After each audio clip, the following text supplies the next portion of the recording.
Hola a todos y bienvenidos a otro episodio de Informe Orwell.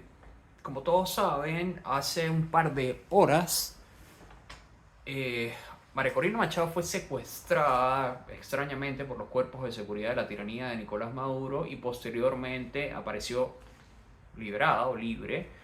Apareció un video bien extraño que supuestamente, en un principio, déjenme decirles que yo pensaba que había sido hecho con inteligencia artificial. El equipo de María Corina Machado en ese momento no me contestaron. Había demasiada confusión en el momento. Y luego, según lo que se puede ver, que los propios chavistas han dicho, incluso el sobrino de Diosdado Cabello escribió, la tomamos sencillamente para que vieran que podíamos hacerlo. Y esto es bullshit. Realmente lo que ocurrió es que la tomaron, vieron la presión internacional, se asustaron y la soltaron. He estado hablando mucho de esto en Twitter, en X, donde se le puede hacer más seguimiento real, pero quería dejar, digamos, mis reacciones a este momento un poco en vivo. E insisto, lo que considero que está pasando en este momento es que ahí están las luchas entre las cabezas calientes del chavismo que quieren evidentemente ir y meter en prisión de inmediato a María Corina, o si intentan entrar los expresidentes ser lo más radicales posible, y hay otra ala que evidentemente piensa que esto es una misión suicida, porque dentro de algunos días viene Donald Trump a la Casa Blanca y no se sabe cómo vaya a reaccionar al respecto. Justo cuando estaba pasando todo esto, estaba yo en el canal de YouTube de Agustín Laje, donde estábamos hablando del tema de Venezuela, y reaccionamos un poco en vivo a lo que estaba pasando, pero les quiero dejar mi conversación con Agustín porque más allá, insisto, de todo este tema, de lo que ocurrió con María Corina, su secuestro, su posterior liberación, que por cierto ella misma ha dicho que va a salir dentro de unas horas a esclarecer qué fue exactamente lo que ocurrió. Eh, Me gustaría que escuchen la conversación que tuve con Agustín porque hablo de muchos temas que muchas personas desconocen. Por ejemplo, respecto a lo que se pudo haber conversado en la gira diplomática de Edmundo González por América Latina y Estados Unidos. Algunas cosas con respecto a las designaciones de la administración Trump para América Latina y sobre todo para la Secretaría de Estado, pero específicamente por el tema de Venezuela. Y otra cosa importante es mucha gente no entiende cómo se llega hasta Edmundo González, cómo se llega a su designación. Y creo que en esa conversación con Agustín, digamos, logro esclarecer varios puntos sobre los que sobre todo personas quizás no venezolanas tienen dudas. Entonces, les voy a dejar el cut de mi conversación con Agustín y por favor, bueno, nada, síganse, digamos, suscríbanse a este canal para que me ayuden también a correr más la voz, pero también estén pendientes a mi cuenta de X, donde estoy un poco reaccionando más en vivo a todo lo que está pasando en Venezuela. Voy a seguir cargando contenido. Todo va a estar conversando con nosotros algunos minutos para explicarnos lo que está pasando en Venezuela y sobre todo lo que podría ocurrir en las próximas horas.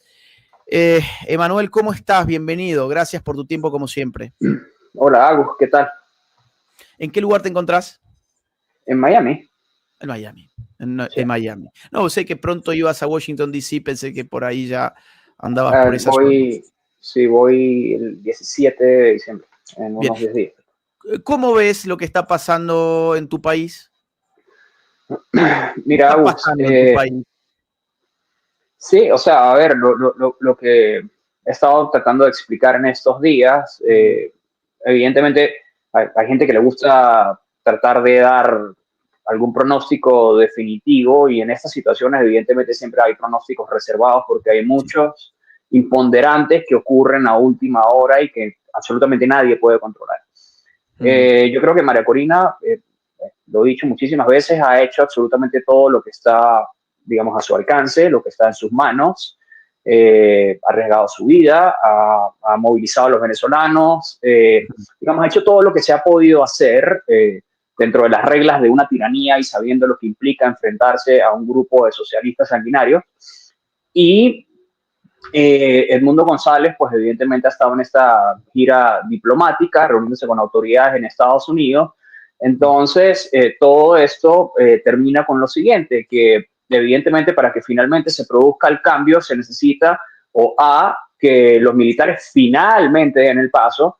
Yo sé que seguramente nos está viendo mucha gente desde afuera y los militares venezolanos lamentablemente están cooptados por el narcotráfico, número uno, y la cúpula es fiel al chavismo, eso todos lo saben, pero las bases militares no necesariamente están con el chavismo y evidentemente están, número uno, por miedo y número dos, porque evidentemente también están infiltrados por los aparatos de seguridad del régimen cubano, es decir, toda esa infraestructura la han... Y, o número dos, lo otro sería pues esperar a ver cuál va a ser el apoyo de parte de Estados Unidos. Y bueno, eso es parte evidentemente del trabajo que también nosotros hacemos aquí en Estados Unidos, de tratar de ponderar cuáles serían las acciones de la administración Trump.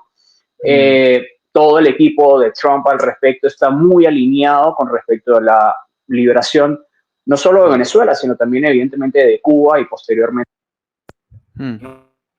Pero, insisto, por ahora es un poco pronóstico reservado. Bien, ahora hay un cambio que ha llamado la atención y es que Edmundo González, cuando se fue a España, parecía que el tipo había tirado la toalla. Sí. Por lo menos fue la interpretación que muchos tuvimos. Y ahora hace pocos días arrancó esa peregrinación en distintos países americanos buscando apoyos. ¿Qué crees que ha cambiado? O sea, ¿o pensabas que esto estaba dentro de los cálculos desde el primer momento? No, mira, hay un tema, yo entiendo que es un poco complejo, pero que la gente debe entender para saber por qué ha pasado lo que ha pasado con González. Lo primero que la gente debe entender es que Edmundo González no es un político y probablemente nunca en su vida tuvo la intención de liderar algún movimiento para liderar a Venezuela, candidatura presidencial, etcétera.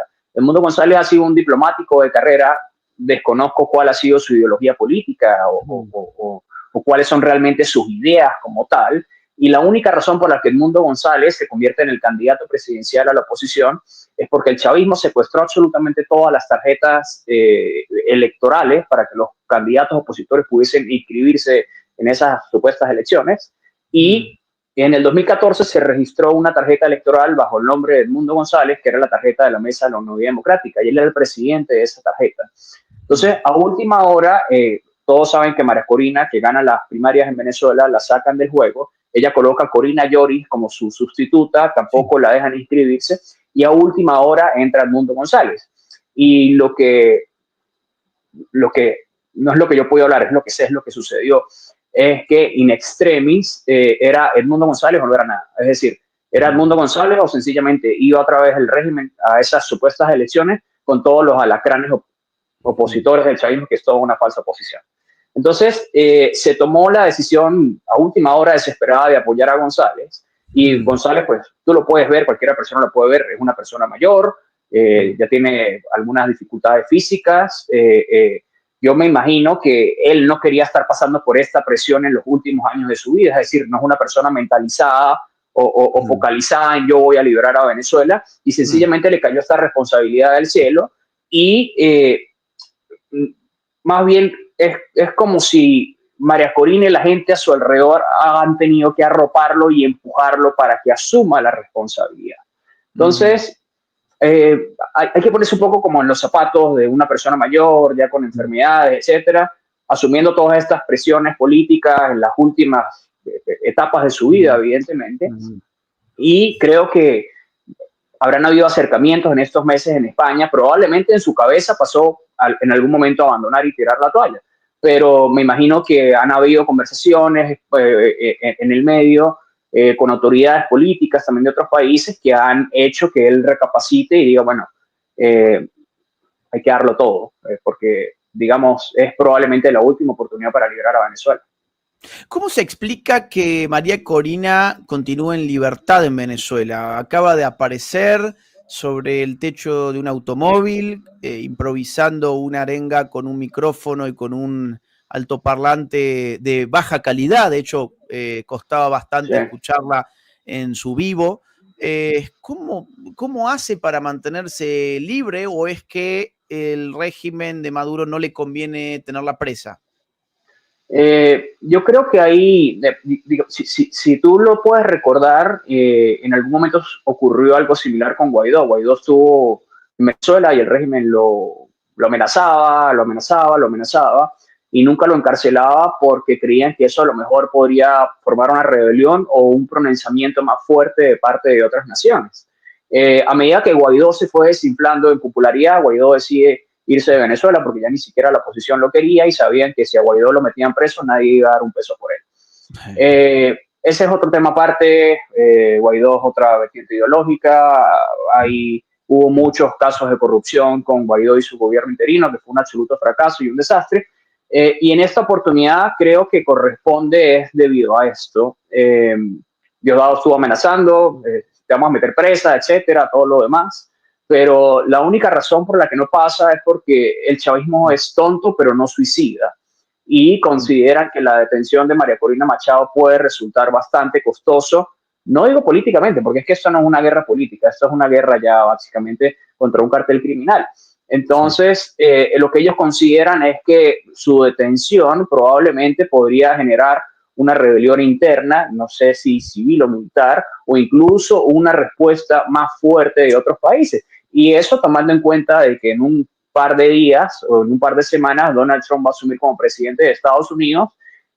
Y si bien Trump todavía no ha hablado de Venezuela, todos saben que el equipo que ha designado es un equipo fuertemente focalizado hacia el tema de Venezuela. Para los que no lo saben, ha designado a Marco Rubio como su secretario de Estado, todavía tiene que ser confirmado por el Senado, pero Marco Rubio, cubanoamericano, súper anticastrista, ha estado siempre en la guerra por Venezuela, y el subsecretario de Estado va a ser Christopher Londó. Christopher vivió en Venezuela muchos años porque su padre era embajador, estudió creo que durante 5 o 7 años en Venezuela, he conversado con él en un par de oportunidades, ama a Venezuela, tiene su corazón venezolano, se siente también medianamente venezolano. Entonces, realmente, digamos, toda la política exterior de Estados Unidos va a tener una fuerte presencia de gente con intereses en Venezuela.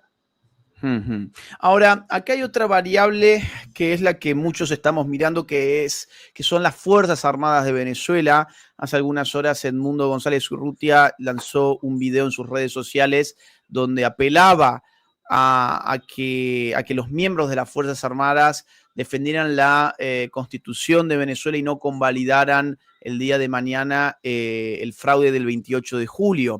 ¿Qué posibilidades hay de una fractura dentro de las Fuerzas Armadas? ¿Qué posibilidades hay de que dentro de las Fuerzas Armadas surja un grupo en contra del fraude y en contra de la tiranía? El otro día, por ejemplo, escuchaba a un analista que decía que en las actas de las zonas en las que vive la familia castrense venezolana se ve que González Urrutia ganaba con un porcentaje muy importante. Otros mencionaban que entre los presos políticos hay un sinfín de militares de bajo rango que terminan siendo presos políticos. Bueno, distintos datos que parecen generar algún mínimo de esperanza de que los bajos mandos, sobre todo, podrían levantarse en favor de la libertad también en Venezuela. ¿Vos cómo lo ves? Agus, las rebeliones militares no es que hay posibilidad de que ocurran, es que han ocurrido durante los últimos años, pero son neutralizadas rápidamente por el chavismo. Si tú revisas la base de datos de presos políticos del chavismo, hay muchísimos presos militares, personas que el chavismo ha atrapado conspirando o en proceso de o tratando de ejecutar alguna maniobra contra ellos. Te insisto, tienen muy bien infiltrados los aparatos de seguridad y básicamente su gobierno se basa en eso, en reprimir los aparatos de seguridad porque es lo único que los mantiene en el poder en este momento. Entonces, el pronóstico es reservado no porque no consideras que no puede haber una insurrección o un levantamiento militar, sino porque la capacidad de maniobra de esos grupos está un poco en entredicho. Es decir, no sabemos si realmente puedan superar los obstáculos que pone el régimen, los espías internos que pone el régimen y pasar a través de ello para finalmente derrocar al régimen. Entonces, insisto, las dos opciones, como siempre lo he dicho, es eso, que finalmente ocurra el quiebre, pero insisto, es un pronóstico reservado, evidentemente nadie lo puede predecir. O dos, que ya venga la administración Trump y sea un poco más fuerte de lo que fue en su primer periodo. Fíjate que ayer claro, esto también es hablando un poco con varias personas y las conclusiones a las que yo he podido llegar. Donald Trump todavía no ha hablado de Venezuela. Wow. A ver, tenemos información vivo y directo. María Corina fue violentamente interceptada a su salida de la concentración de Chacao. Esperamos confirmar en minutos su situación. Efectivos del régimen dispararon contra las motos que la trasladaban. Mirá, justo que estábamos analizando ese punto. Puf, ¿qué habrá pasado? ¿Qué habrá pasado? Esperemos a confirmar. Estamos en vivo y en directo. Déjame abrir WhatsApp porque sí, adelante. Es decir, esto es una transmisión en YouTube, acá no está la presión de la televisión, acá además estamos entre amigos, con lo cual, adelante. Muy, muy fuerte si esto se confirma.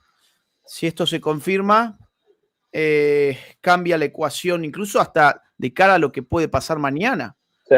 Mañana recordémosle al público que sería el acto de asunción del tirano Maduro, o sea, una nueva proclamación durante, en principio, 6 años, pero Diosdado Cabello ya avisó que se viene la contraofensiva y que ya no van a volver a confiar más en la oposición, lo cual, leído entre líneas, puede significar no vamos a volver a abrir más las urnas. A ver, acá tenemos urgente, ataque brutal contra María Corina Machado en Caracas. Hoy, en un acto de extrema violencia y represión, María Corina Machado fue derribada de la moto en la que se desplazaba por motorizados del régimen a las 3:25 p.m., o sea, hace 4 minutos. 4 minutos, sí. 4 minutos nada más. Nuestra líder fue detenida en medio de... Bueno, ahí se salió. Alerta máxima, efectivos del régimen acaban de interceptar muy violentamente a María Corina Machado. Dispararon contra las motos que la trasladaban. Ojos en Venezuela. Noticia de último momento. Ahí Emanuel Rincón está buscando confirmarla, pero bueno, al parecer hay varias páginas que están enviando estos datos. Mira, Agus, la página inicial la página inicial de Comando Venezuela que tú leíste, donde leíste el primer mensaje, sí. Eso lo maneja directamente el equipo de María Corina. O sea, si ellos lo colocaron, sí. Bueno, ahí ya tenemos un dato muy importante. Eso al parecer fue un comunicado oficial. A ver, volví a poner ese, por favor, Dani. El primero que pusiste, así también advertimos cómo lo han redactado para poder ver la gravedad del asunto, porque evidentemente también puede haber mucho clickbait, ¿no? Pero sí. No, pero viene... eso, sí, lo que te digo, ellos, o sea, esa página la manejan directamente los colaboradores cercanos de María Corina Machado. Ahora, si esta mujer cae, ¿eso qué implicancia podría tener? ¿Qué otro liderazgo hay? ¿Hay un segundo de María Corina Machado? ¿Quién es la otra figura que podría...? No existe. De hecho, a ver, González, la gente apoya a González porque María Corina pide el apoyo de González. Y sí. Tú sabes, Agustín, que hemos tenido muchísima falsa oposición en Venezuela y la única persona que en este momento tiene, digamos, credibilidad en la población venezolana es María Corina Machado. No hay un segundo, no existe. Incluso yo me aventuraría a decir que Edmundo González, solo sin María Corina, tampoco tendría el arrastre. O sea, la fuerza, el motor de todo, la credibilidad, quien logra unir a los venezolanos es María Corina Machado. No hay alguien más en este momento. No sé en este momento qué estará sucediendo. Emanuel, te hago una consulta. ¿Ella ha dejado Venezuela en algún momento desde el 28 de julio hasta hoy? Hasta donde yo sé, no. Hasta donde yo sé estuvo escondida, digamos, movilizándose en distintas locaciones. Tenía personas que le llevaban comida a los distintos domicilios en los que estuvo, tuvo que movilizarse varias veces, pero nunca abandonó el país. Yo creo que puede ser un error grave para la tiranía atacarla. Recién cuando hablábamos mira, ayer, yo no sé si ese número sea cierto, el chavismo dice que ellos tienen a más de 120 personas secuestradas, extranjeros, Entre ellos hay 10 ciudadanos estadounidenses, hay un israelí, hay ucranianos, está evidentemente el gendarme argentino. Y si yo soy un tirano que quiero lo mayor posible alejar las miradas sobre mi régimen tiránico y las potencias occidentales, yo lo último que hago es empezar a secuestrar ciudadanos de esos países. Entonces, a mí lo que eso me da a entender es que el régimen está buscando fichas para negociar una posible salida, porque es que no veo la lógica detrás de inmolarte de esa manera. Es decir, todos sabemos cómo es Donald Trump. Yo no concibo que el tipo diga, no, voy a tener 10 rehenes americanos para el día en que Donald Trump llegue al poder, porque a mí realmente me parecería algo estúpido. Sí.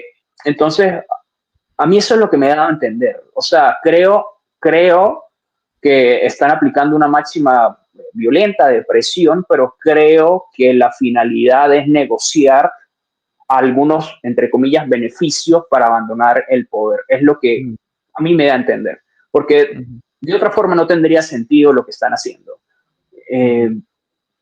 No sé. Al mismo tiempo, te hago una última pregunta para no sacarte mucho más tiempo del que nos podés dar. De la misma forma, yo te diría, no concibo que González Urrutia no tenga un plan. Es decir, si el plan es simplemente aparecer en Venezuela mañana 10 de enero, ya sabemos que esto va a terminar mal. Al tipo lo van a meter preso y no se va a lograr nada. Yo sé que lo que te pregunto es muy especulativo, pero ¿vos creés que tiene un as bajo la manga? ¿Algún plan que nosotros...? Agus, no sé y no sabemos.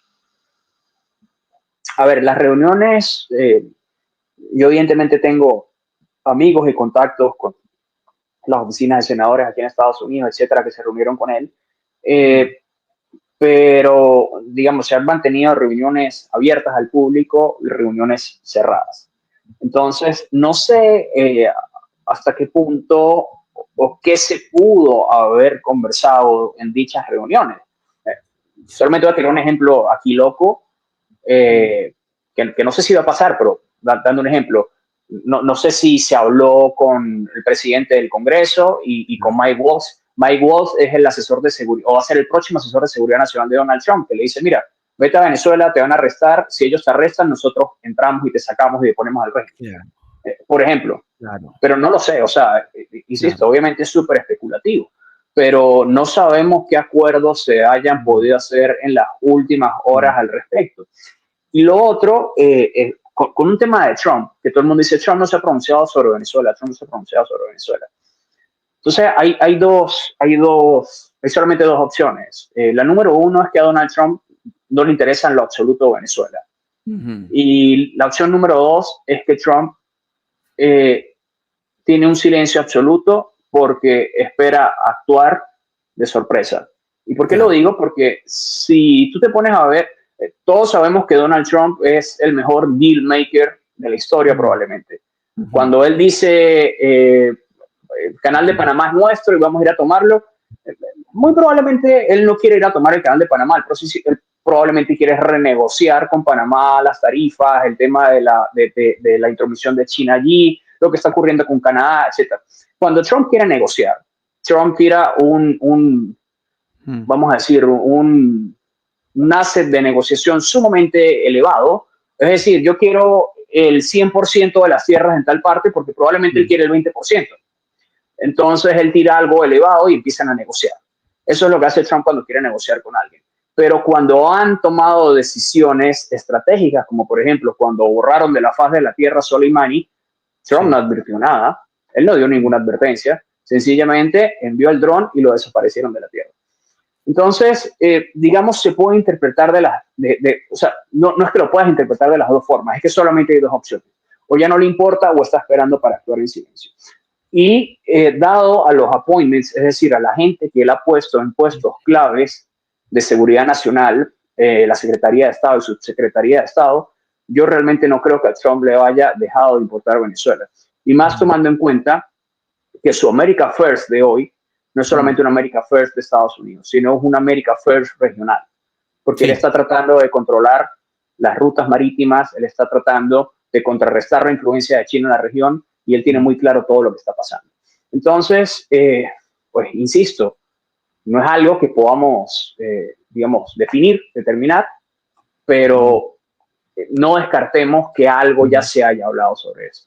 No, aparte que hay otro asunto, que es la nueva diáspora que podría generar 6 años más de Nicolás Maduro, que por supuesto va en contra de los intereses de Estados Unidos de mantener una región más o menos estable y sobre todo en términos demográficos, con lo que ha significado la inmigración ilegal para Estados Unidos en estos 4 últimos años. ¿Hay algún cálculo, Emanuel, de cuánto podría ser una nueva diáspora venezolana a raíz del fraude de hace 6 meses? Se estima que podría ser 4 o 6 millones más. En este momento hay 8 millones de venezolanos afuera. 8 millones de venezolanos es el 25% de nuestra población. Es decir, que nosotros podríamos estar perdiendo ya casi el 35-40% de nuestra población. Es una... O sea, en la historia de la humanidad no ha pasado algo así. Y yo hago hincapié en esto porque a la gente se le olvida. Que no es que solamente es un socialismo de mierda fallido que nos jodió el país. A la gente se le olvida que nosotros literalmente lo mínimo a lo que deberíamos aspirar es hacer medianamente un Dubái. Es decir, tenemos más riquezas bajo tierra. O sea, tenemos absolutamente, estamos en una situación geográfica bendecida. Podemos ser el puerto del mundo entre el sur de América, el norte de América y Europa. Es decir, no hay absolutamente ninguna razón para que nosotros no seamos un país de primer mundo y somos uno de los países más pobres y miserables de todo el planeta Tierra. Entonces, insisto, el espejo vivo del socialismo que algunos imbéciles se niegan a reconocer. Empezando, evidentemente, como todos saben, a Gustavo Petro, que sigue haciendo malabares para tratar de quedar bien con Dios y con el diablo.